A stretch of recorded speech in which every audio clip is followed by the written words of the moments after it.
Muito bem. Nosso tema é o item 6 do programa, Jesus e o Evangelho. Temos dois textos básicos, né, que é o Introdução de Jesus e o Evangelho, à luz da psicologia profunda, e o segundo texto é do Desperte Seja Feliz, capítulo 18, autorrealização, né?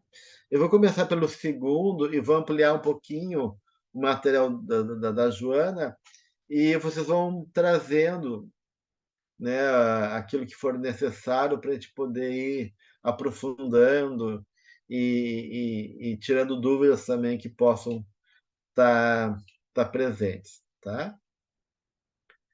Ah, alguém perguntou se a gente não vai continuar no capítulo 5. Não, a gente teve dois encontros no capítulo 5, mas se tiver alguma questão ainda que possa surgir, tudo bem. Tá? Então, a gente começa com uma frase da Joana de Ângeles, que está lá no capítulo 18 do Desperte Seja Feliz, que diz: o Evangelho é portador da melhor pedagogia, da melhor técnica para a conquista da autorrealização. Então, essa frase de Joana, ela é emblemática, né, porque ela coloca realmente, né, o Evangelho numa proposta de educação de alma, né? De educação. Então, ela fala que ele é o portador da melhor pedagogia, né? Como método, como técnica, melhor técnica para a conquista da autorrealização. Então, como pedagogia da alma, ele também é, né, um manancial de recursos que nós temos, né, para poder compreender o mapa da alma. Eu diria que o Evangelho é o mapa da alma. Ele vai nos dar, assim, é, um roteiro seguro para te encontrar os caminhos para os tesouros que estão guardados dentro do nosso coração, né? E aí, interessante, né, gente, que no capítulo 18, ela chega com essa frase impactante, né, lança essa frase, e depois ela já coloca: ama, assevera Jesus. Então, junto com essa proposta pedagógica, apresentando o Evangelho como sendo o melhor portador de uma pedagogia, como essa conquista de autorrealização, ela acrescenta: assevera Jesus, ama. Né?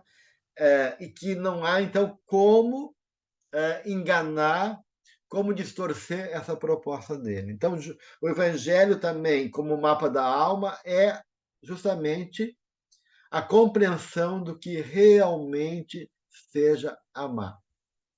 Né? Então, o Evangelho é um manancial, né? é, um, é, um, uma fruta carregada de vários elementos que representam formas de amor e de amar. Né? Então, Jesus, né, a boa nova, né, o Evangelho como uma boa nova, né, representa esse caminho também para o amor. Esse caminho que nos ensina a reconhecer o amor como o elemento essencial e fundamental da existência, a viver para o amor, né, para o amor, a viver com amor, né, a servir o amor. Né? Então, o Evangelho ele é uma psicologia do amor também. E aí, de uma certa maneira, dentro dessa proposta que a Joana vai colocando, que começa com essa colocação do Evangelho e do amor, vem as consequências naturais, porque tudo é consequência disso daí. Né? Ela fala do perdão, né? Que está lá no Evangelho de uma forma irretocável, não tem como fugir do perdão. Né? Então, o perdão é uma condição, né, que o Evangelho nos coloca como um caminho para esse processo de autorrealização, de libertação. E também, depois ela coloca serve, né? Determina enfático o verbo com V maiúsculo, ou seja, Jesus. Serve, diz, né, o Evangelho. Então, ela diz que não há como se manter em paz com a nossa consciência sem o caminho iluminativo do serviço prestado, que favorece a preservação e o desenvolvimento do bem.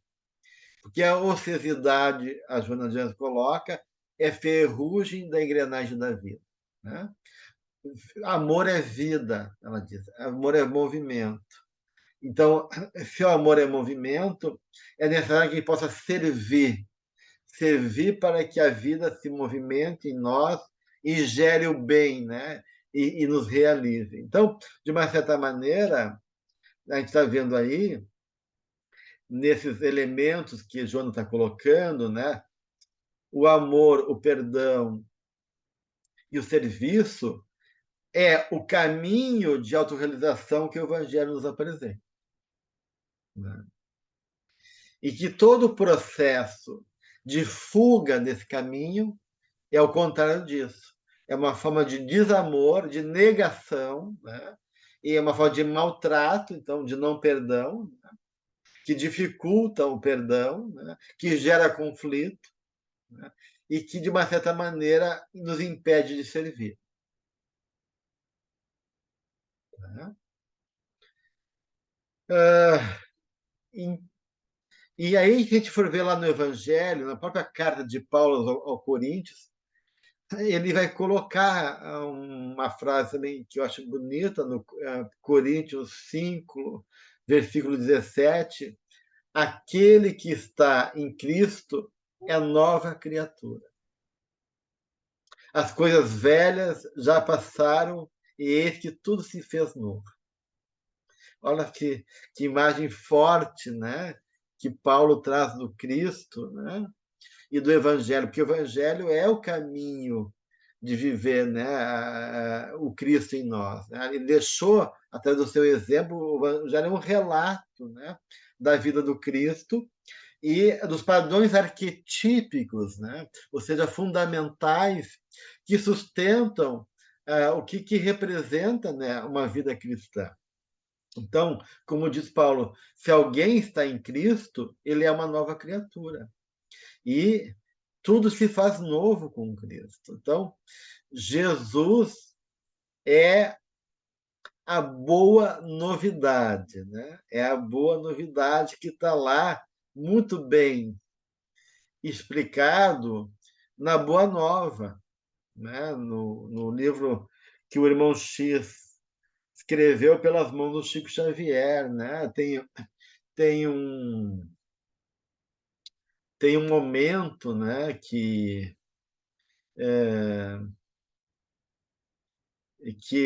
acho que é Bartolomeu.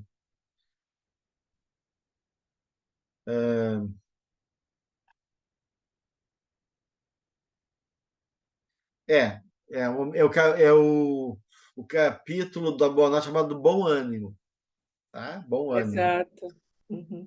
E aí o Bartolomeu, ele tá assim, diz ali o irmão X que ele tinha um espírito muito sensível, né? Uma, né? E que um dia ele está meio chateado, né? Com a situação da vida, né? E ele falou que ele guarda uma tristeza e uma certa amargura no coração. E ele falou, por um lado, meu Jesus, né, ele diz para Cristo, né, o Evangelho me enche de esperança, né, para o reino de luz, ele diz assim, né, para Jesus na Boa Nova, né, é, que me enche então, o coração de esperança, da qual meu coração almeja, né, nessa busca, dessa meta de chegar, né, às alturas celestiais. Daí ele falou, quando tu esclareceu que o meu reino, né, que o vosso reino, quer dizer, não é deste mundo, então eu me senti em coragem, né, de atravessar as misérias dos caminhos da terra, né, porque parece que o mal prevalece, né? Parece obscurecer todas as coisas, diz ele para Cristo, né? Todas as coisas mais puras, diz o Bartolomeu, são manchadas, né? Pela maldade. Então, por toda parte, a vitória do crime, as ambições, os enganos, e isso deixava o apóstolo triste, né? Ele daí é tocado por lágrimas, e aí Jesus cita Bartolomeu, né? E com aquela serenidade amorosa dele, né?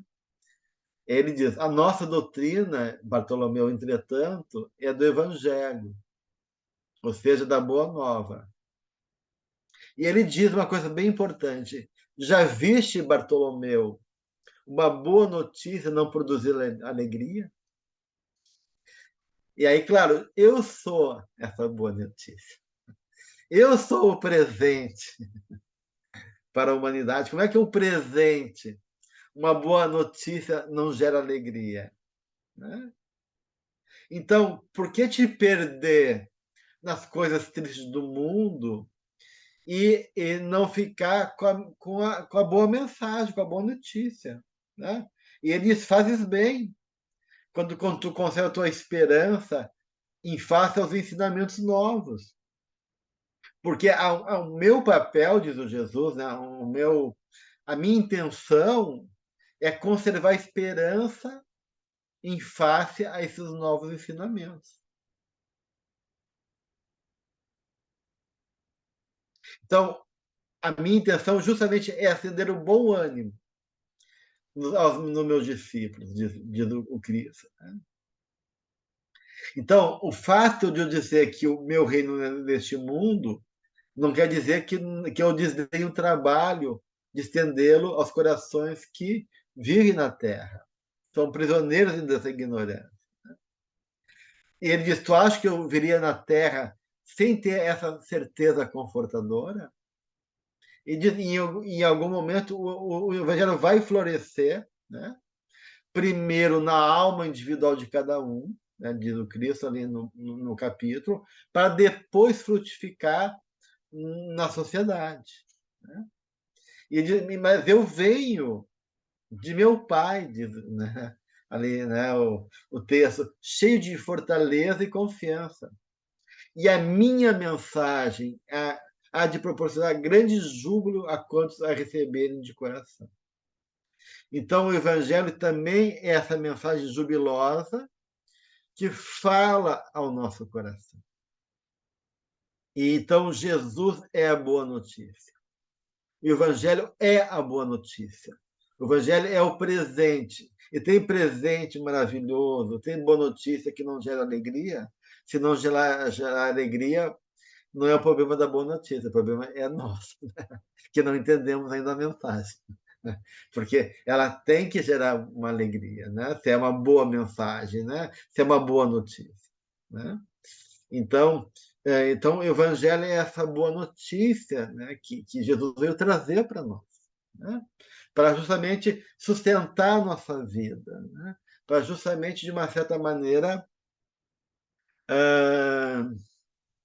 renovar a nossa vida e de encher nós de esperança e capacidade de seguir em frente na nossa caminhada. Então, eu diria que o Evangelho é o grande alimento também da nossa alma, que nos sustenta e que, de uma certa maneira, como boa notícia, nos lembra que sim, o reino divino em algum momento vai florescer no nosso planeta. Né? E é interessante, né, gente, que tem um outro capítulo no Boa Nova, lá, que é o capítulo do Sermão do Monte, um capítulo muito bonito da Boa Nova. Ele fala sobre as bem-aventuranças, né? Tal, e vai indo. Acho que no final do capítulo tem um momento que alguém pergunta, né? Acho que foi o Simão Pedro que pergunta, né? Como é que ele deve interpretar a primeira manifestação dele junto aos homens, que foi transformar água em vinho na boda de Canaã.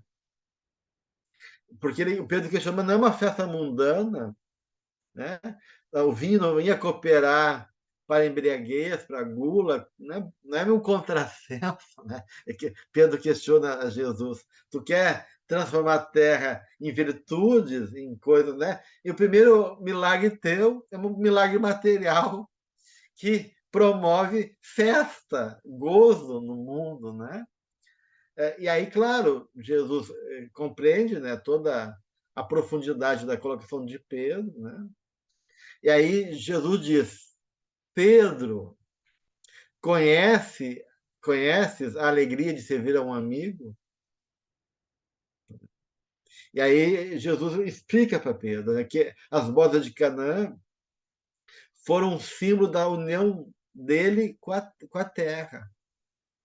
Então, esse primeiro momento da minha chegada, num ambiente festivo, né, representa a minha união, meu símbolo de união com a terra. E o vinho foi o da alegria com que desejo selar a existência do reino de Deus no coração dos homens, Jesus. Né? Então, vem um símbolo dessa alegria. E ele diz: estou com os meus amigos e amo-os a todos. Daí ele explica que os afetos da alma são os laços misteriosos que nos conduzem a Deus. Então, de uma certa maneira, né, também Jesus, né, ele fala que ele é a videira, né, e que nós, se a gente está junto nessa videira, a gente tá, né, então esse vinho é o símbolo dessa essência, né, que nos convoca de novo, né, ao amor deles por nós. Então, o Evangelho é um testemunho, é uma carta que Jesus deixou de amor por nós. O Evangelho é um convite para uma festa espiritual, né? Dos nossos, que nos une no laço misterioso do amor junto a Ele, né? Porque todos nós estamos comprometidos espiritualmente com Jesus. Jesus é o sol que ilumina a nossa vida. Sem esse sol, a vida no planeta seria impraticável. Sem o sol espiritual de Jesus, a nossa realidade humana seria a das mais difíceis que a gente pode imaginar, gente. Porque é justamente o poder da mente de Jesus e do amor dele que sustenta todos nós e que movimenta uma força espiritual que nos estimula a levar adiante a nossa caminhada. Então, a nossa evolução está implicada diretamente a ele, totalmente a ele.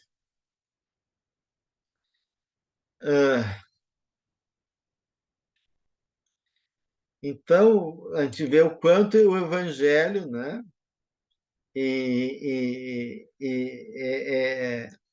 é realmente a fonte da vida, né? De uma certa maneira, né,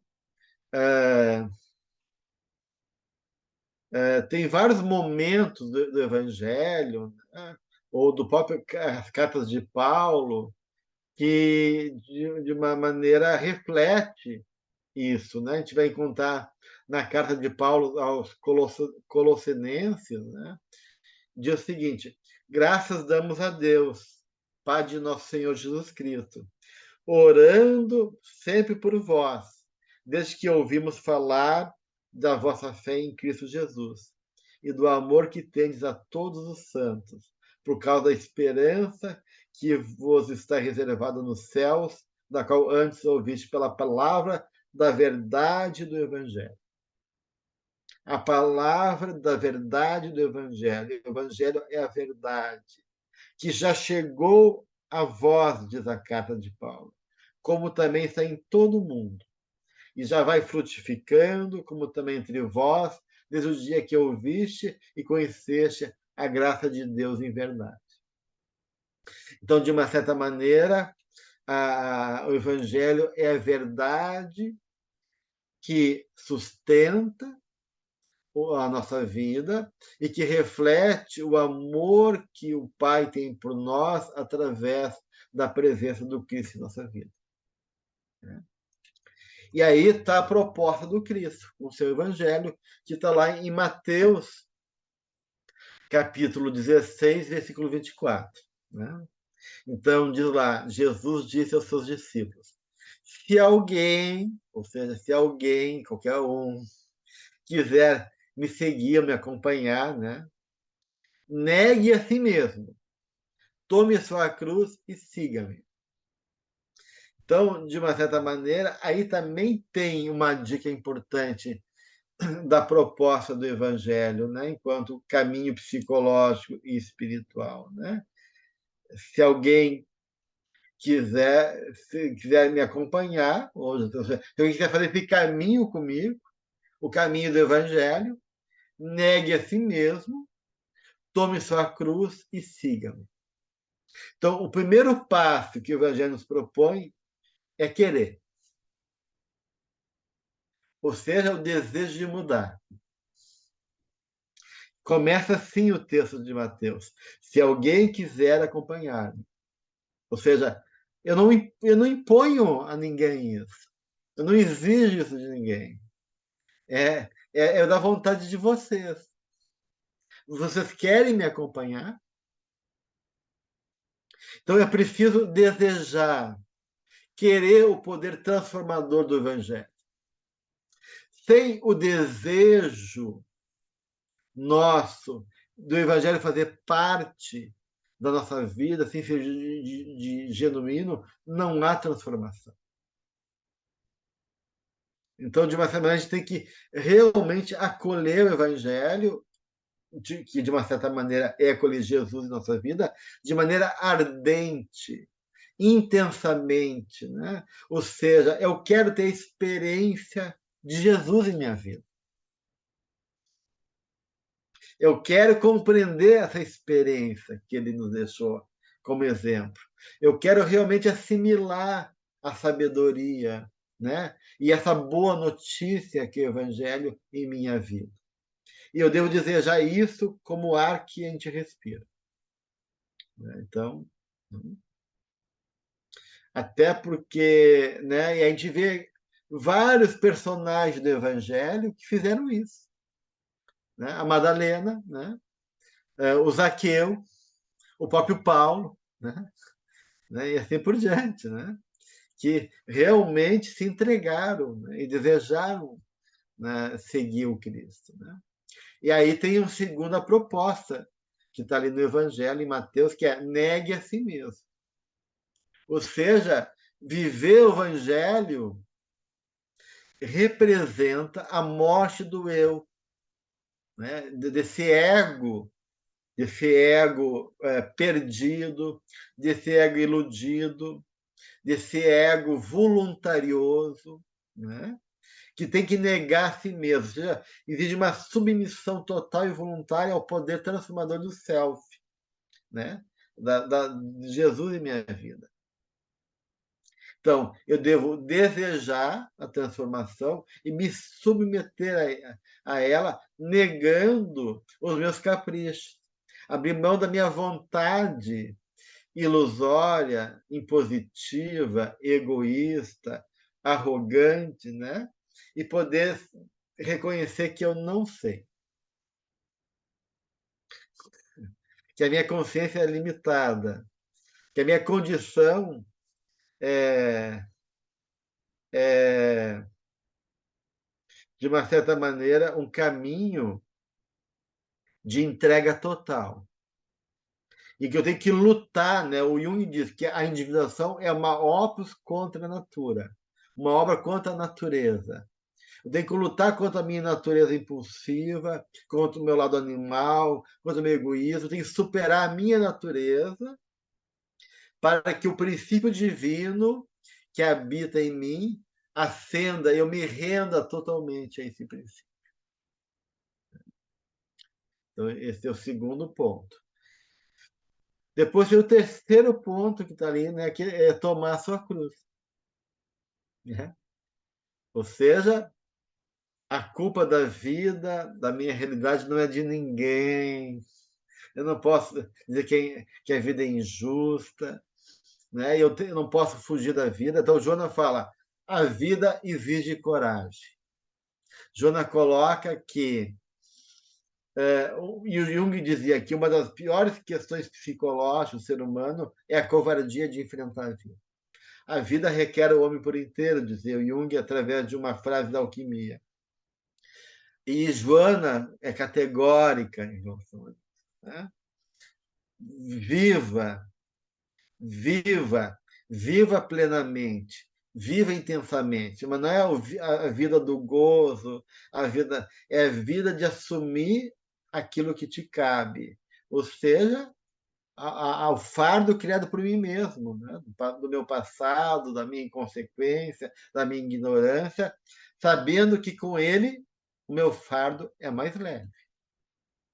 Então, é, então não tem como eu abrir mão desse fardo, mas eu torno ele mais leve na medida que eu assumo esse fardo e tenho o Evangelho que sustenta, me dando esperança, me dando uma compreensão alargada da vida, que me faz conseguir me relacionar com isso de maneira proveitosa, mais suave, com mais força, né? E ter condições de prosseguir na minha caminhada. Né? Então, ninguém vai poder viver evangelho de braços cruzados. Né? Então, a gente pode pensar que o evangelho ele é muito mais interessado em falar para a nossa alma, para o nosso caráter, do que para o nosso conforto. Ele fala não tanto para o ego, mas sim para o nosso céu. Né? Então, de uma certa maneira, toda mudança exige esforços. E esse esforço representa também, de uma certa maneira, o resgate do nosso poder espiritual. Né? Nosso poder espiritual. Da nossa força interior, da qual a gente tem que exercitar e, de uma certa maneira, fazer valer em nossa vida. E, por último, né, eu, eu quero ter que mudar, eu quero querer mudar, né, eu quero querer seguir Jesus, eu quero ter que negar a mim mesmo, eu tenho que tomar minha cruz e, por último, seguir ele. Né, seguir. Né? Então, a gente pode dizer o que com isso? Né? Que o poder do Evangelho nos faz mudar totalmente a direção da nossa vida. Então, seguir a Jesus é estar aberto a que a nossa vida tenha uma nova direção, um novo caminho, uma nova proposta, uma nova condição. Né? E, de uma certa maneira, então, eu tenho princípios, eu tenho valores, da qual eu estou comprometido e da qual eu tenho que começar a fazer meu caminho a partir disso. Buscando perseverar, esperar e confiar nesse poder transformador. Então, esse encontro nós com Jesus muda o nosso coração. Né? E isso acontece diariamente. Então, de uma certa maneira, o Evangelho é esse sustento e esse companheiro que eu tenho, que dialoga comigo, que me acompanha no dia a dia, onde eu encontro Jesus na minha vida, né? E vou criando esse processo, seguindo ele, para que se revele dentro de mim também o que eu tenho de mim. Então, de uma certa maneira, se o Evangelho me dá tudo isso, né? Ele propõe tudo isso, há uma consequência disso.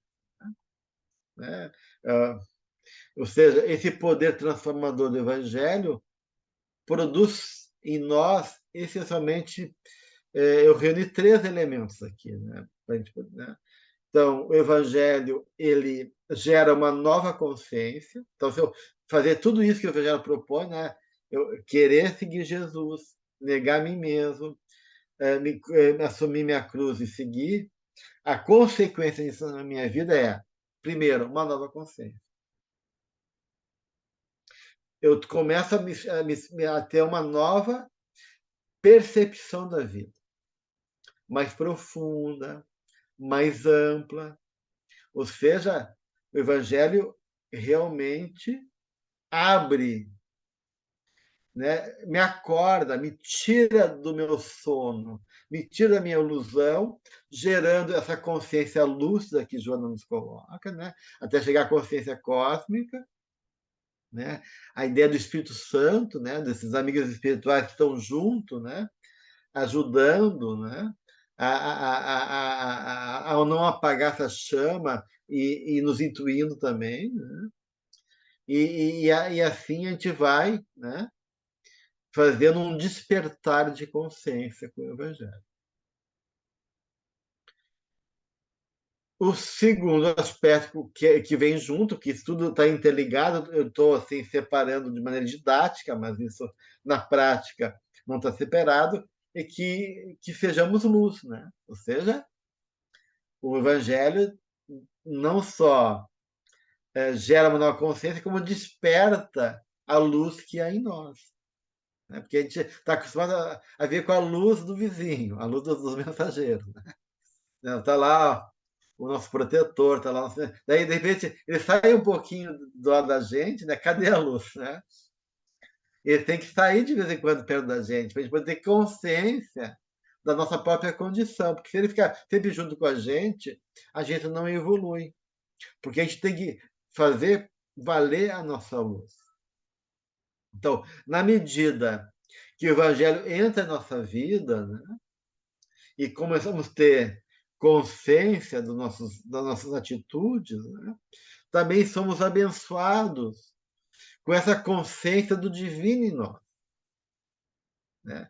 E essa consciência do divino se faz não em tese, não em teoria, mas através daquilo que o Evangelho segundo o Espiritismo propõe, das boas obras, ou seja, da caridade. Então, essa luz é uma luz quente, né? Não é só que ilumina, mas que aquece, né? Através do bem que se faz no exercício da caridade. Né? Então, quando a gente se reconhece como luz, e a gente sai da nossa treva, a gente ilumina a nossa sombra, né? De uma certa maneira, isso gera uma mudança no nosso comportamento, né? No nosso coração, né? Mobilizando uma atitude positiva frente à vida, né? Uma atitude de abertura e de ação generosa através dessa luz que é também a caridade, né? E aí o terceiro efeito do Evangelho na nossa vida, que também está interligado com os outros dois, é um compromisso constante através do nosso coração. Está lá em Deuteronômio 13:4, né? Sigam somente o Senhor, o seu Deus, e temam a Ele somente. Cumpra os seus mandamentos e obedeçam-lhe. Sirvam-no e apegue-se a Ele. Então, de uma certa maneira, é trazer Jesus no nosso coração, nosso compromisso, né? De alimentar nosso coração, e ele vai aquecendo o nosso coração e vai nos comprometendo, né? De alma, né? Com ele. A gente vai criando esse vínculo, né? Com ele. O Evangelho, então, nos irmana a Jesus e uns aos outros, de uma certa maneira, né? Por esse caminho do coração. Alguém que colocar alguma coisa até aqui? Eu sou Li. Boa noite, gente. Tô meio rouca, mas acho que vocês me entendem. Eu penso, você sabe, eu estava pensando, tudo isso que você falou, a gente realmente luta, é uma luta todos os dias, nós lutamos todos os dias para ficar mais perto de Jesus. E às vezes há momentos que, mãe do céu, parece que tudo é, aparecem circunstâncias que a gente nem acredita que possa aparecer. É impressionante. Então tem que ter muita força mesmo. Eu penso nas pessoas aí, a maioria que está aqui olhando aqui na tela agora, é médium. É como você falou, né? Os benfeitores estão pertinho, sempre ali, eles estão juntos, no contato. E quem não tem mediunidade nenhuma, como é que faz? Sabe, tem aquela irrisória, simplesinha, pititiquinha mesmo. Como é que faz? É muito mais duro para quem não tem mediunidade do que para quem tem. O que você pensa disso? Eu falo assim do coração porque eu realmente luto para melhorar um pouco cada dia, sabe? Ficar um pouquinho Eu, melhor do assim, né, eu que sou ali, ontem. a mediunidade, como qualquer outro, é um recurso, né? Mas não é uma garantia. Então, a Joana, quando ela trabalha, por exemplo, a humildade e a abnegação, ela diz: olha, a humildade e a abnegação não precisa da religião. A religião pode ser um fator que ajuda, mas não é, né? Assim como a mediunidade é um fator que pode ajudar, mas ela não é também uma garantia, porque de uma certa maneira isso precisa muito mais da consciência da atitude da gente interna. Tem muita gente que é médium e usa até o mediado para o mal, né? Usam, ou se enroscam de uma maneira negativa. Então, o que a Joana quer é realmente um, um despertar de consciência, né? E na medida que tu tem uma consciência desperta e uma condição comprometida nesse caminho de auto-burilamento, de de autodescobrimento, né, como ela propõe, naturalmente tu vai poder aproveitar os recursos que a vida te coloca, sejam internos como externos, em favor de ti. Né? Então não precisa Por ser isso, médium. sim, é, é uma benção, mas não é uma necessidade assim, para gerar tudo isso. Né? É porque a minha, Olímpia, você sabe como é que é, eu já contei uma vez, né? Ela é bem assim, bem uhum. simplesinha, Que bom que tu irrisória. tem, né, esse instrumento, né, em teu favor, né, e poder aproveitar ele bem, né? Mas isso depende de cada pessoa. Ok, obrigada. Olímpia, Boa noite, Gelson. Boa noite a todos. Gelson, estou falando do capítulo aqui do Boa Nova, do Bartolomeu, no seu despertar, né? E no final do capítulo, eu fui pegar o livro, né? É bem curtinho, né? Desse encontro de Bartolomeu com Jesus, que o simbólico pode ser o nosso. E olha aqui, no último parágrafo, no sábado seguinte, o mestre demandou as margens do lago, cercado de seus numerosos seguidores. Ali aglomeravam-se homens e mulheres do povo, judeus e funcionários de Antipas, a par de grande número de soldados romanos.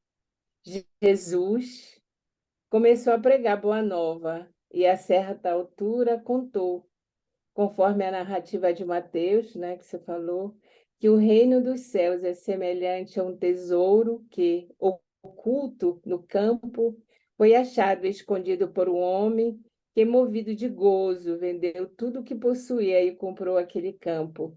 Nesse instante, o olhar do mestre pousou sobre Bartolomeu, que o contemplava embevecido.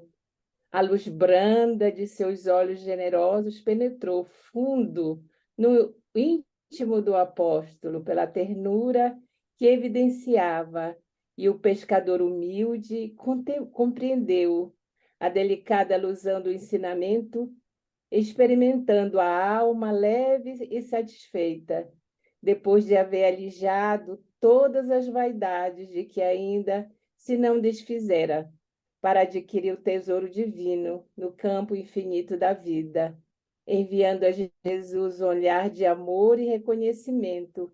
Bartolomeu limpou uma lágrima. Era a primeira vez que chorava de alegria. O pescador de Dalmanuta aderira para sempre os eternos júbilos do Evangelho do Reino. É muito profundo, né, Gelson, amigo? com certeza. Profundo e bonito, né, Que Olímpia? bonito, né? Que Humberto de Campos traz para nós, né? Desse olhar que Jesus nos olha, né? Em profundidade. Sim. Com profundidade e compaixão, né, por todos nós, né? Muito Obrigada. bem. Silvia, Ah, hello. Eu acho que essa questão que você estava falando e que a Olímpia também deu, a transformação da consciência, me lembra muito a história do quarto rei mago.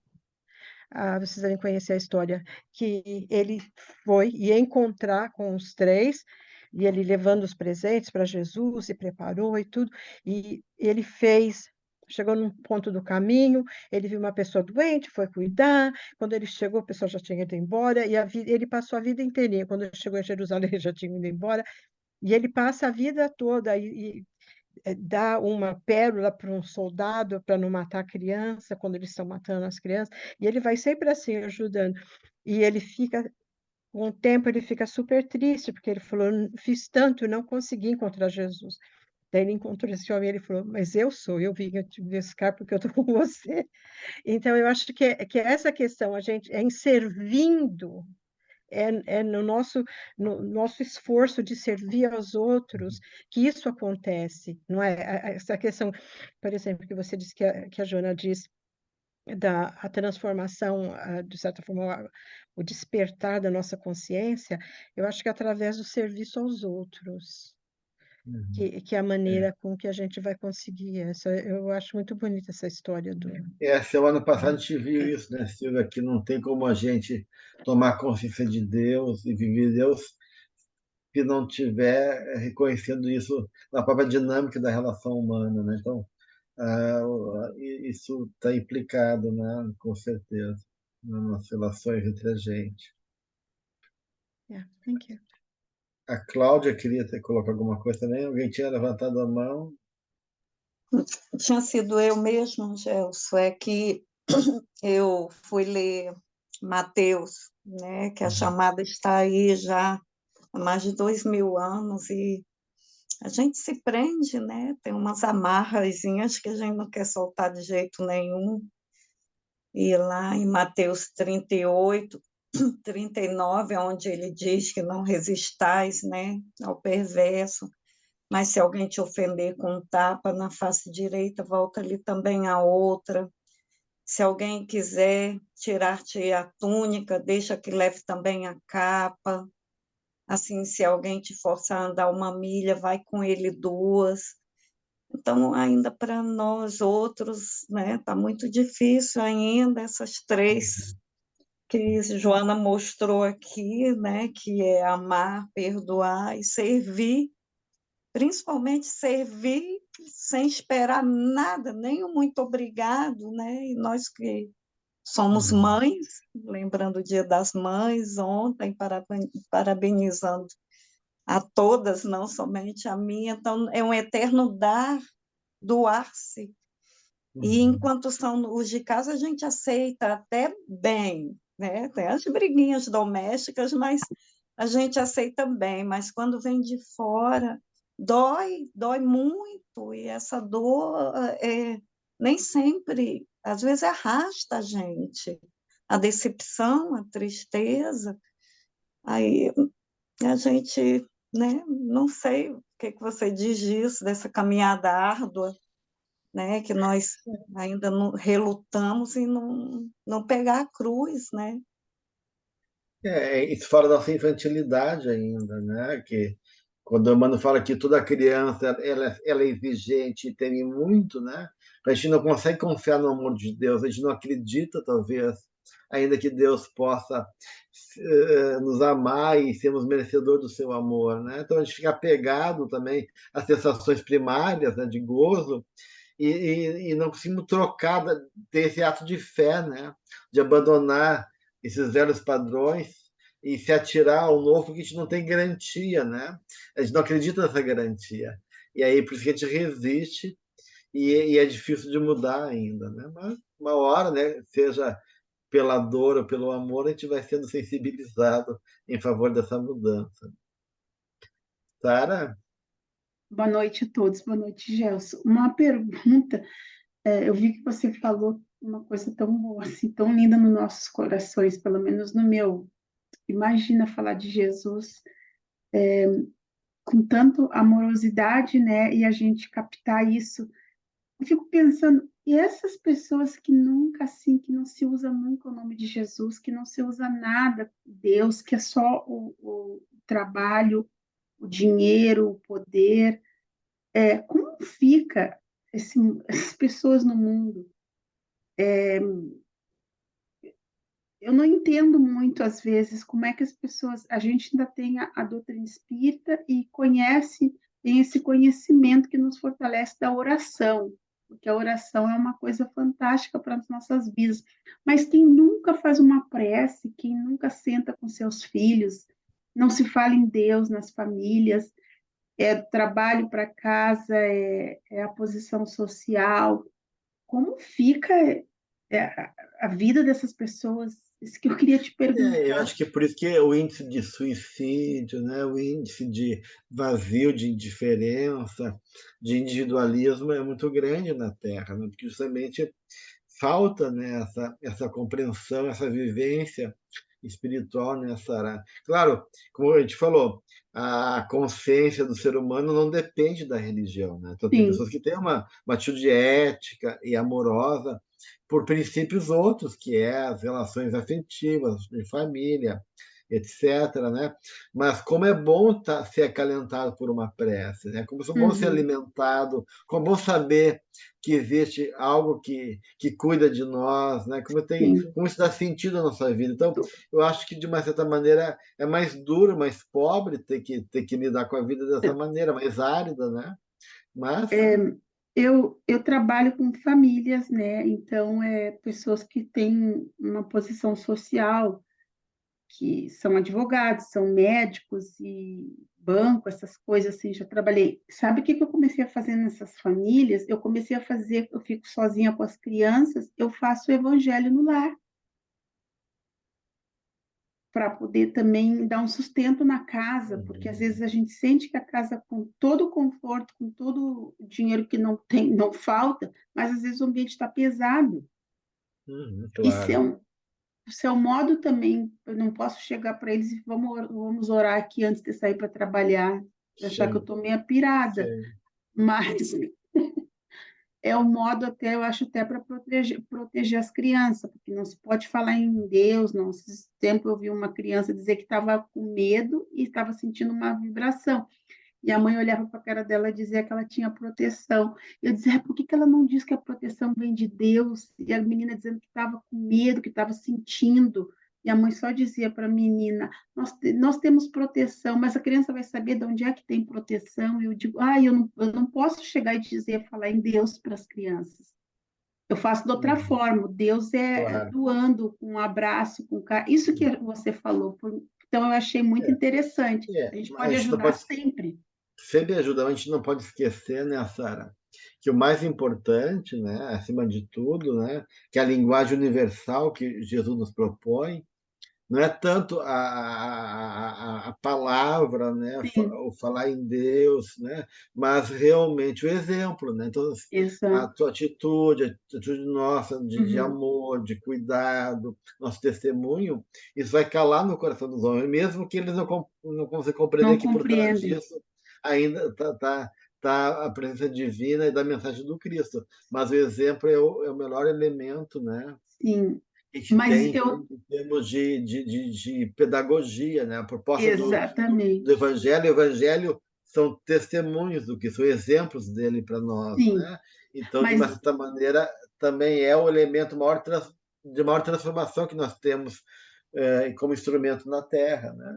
sim, mas eu também conheço pessoas que também não tem nada a ver com a religião, mas eles usam muito da pedagogia, essa parte que tu falou. Eu acho que isso é muito importante, a atenção, o abraço, ou até uma palavra positiva. Eu acho que a Deus está em todo lugar e Jesus também. Então é uma Uhum. maravilha. Muito obrigada pela aula de hoje. Sim, Olímpia. Gelson, quando a benfeitora fala aqui no livro do Ama, Perdoa e Serve, e Uhum. A colega antes estava falando, né, da vivência, da prática, né, do Evangelho de Jesus. Eu me lembrei daquele momento em que Saulo estava todo, né, tristinho, onde ele estava sofrendo todas aquelas situações, naquela cultura, naquele ambiente religioso, judaico, vivendo esse anamo. E ele encontra Abigail, e Abigail fala, né? Trabalha, né? Ou seja, vai para o social, vai em Uhum, contato com o outro, perdoa, serve e ama, espera uhum, e ama, né? E eu penso uhum. que a benfeitora ela traz aqui, né? Ama, perdoa como condição, né? E serve, né? Isso me Sim. veio assim, está me vindo assim como reflexão, né? E eu penso É, que é isso, com Sara, certeza. isso aí que tu estás fazendo, né? Também no teu trabalho, né? Tem várias formas Por exemplo, meu marido, ele se diz ateu. Falar de Deus, falar de Jesus para ele, mas é uma pessoa que vive a prática do bem. Tem um nível de tolerância, né, de empatia, de acolhimento com as pessoas que ele acaba sendo meu mestre. Então, eu vejo assim que é muito relativo, né? É. Não O serve. importante é isso, né? De uma certa maneira, muitas vezes tem gente que sabe o evangelho de cor, né? Mas que são extremamente preconceituosos, rígidos, arrogantes, ou seja o que for, né? Então, isso tem que vir do coração, né? O evangelho fala ao coração da gente. Tem pessoas que por uma vivência anterior, por uma capacidade ou outra, não têm o contato com o evangelho, mas tem a sensibilidade interna de uma compreensão que já é deles, né? Então, mesmo que eles não consigam, né? Como diz a Silvia lá no quarto Rei Mago, né? Ele não se distanciou do Jesus aparentemente, mas ele viveu, né? A mensagem do Cristo. Então, eu acho que isso é o mais importante, né? Eu sou Li.